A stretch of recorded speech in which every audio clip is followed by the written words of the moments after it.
બનાસકાંઠાના ઇકબાલગઢમાં ગમખ્વાર અકસ્માત સર્જાયો છે। ટ્રક અને ઇનોવા વચ્ચે અકસ્માતમાં 7 લોકોના મૃત્યુ થયા છે। ગમખ્વાર સર્જાયેલા અકસ્માતના સીસીટીવી ફૂટેજ સામે આવ્યા છે।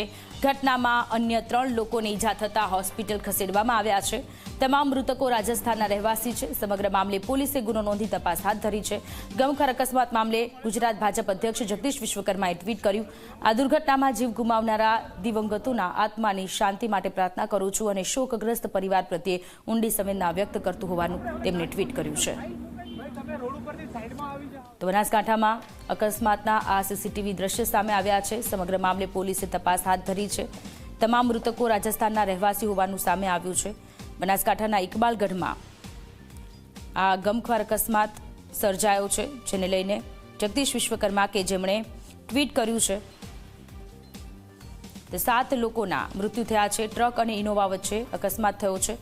સીસીટીવી દ્રશ્યમાં જોઈ શકો છો કે ઇનોવા કાર કે જે આગળ ચાલી રહી છે અને પાછળથી જે ટ્રક આવે છે અને ટ્રક ધડાકાભેર અથડાય છે, ત્યારે ઇનોવા કારમાં 7 જેટલા લોકો સવાર હતા। તમામ લોકો રાજસ્થાનના હોવાનું સામે આવ્યું છે।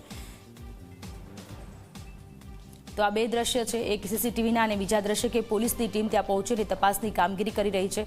ટ્રક એટલી સ્પીડમાં હતું કે ઇનોવા કે જે કચ્ચર ઘાણ થઈ ગયું છે અને અંદર જે 7 જેટલા લોકો સવાર હતા એ સાથે 7 લોકોએ જીવ ગુમાવ્યો છે। ટ્રક અને ઇનોવાના આ અકસ્માતના આ દ્રશ્ય, ભયાવહ આ દ્રશ્ય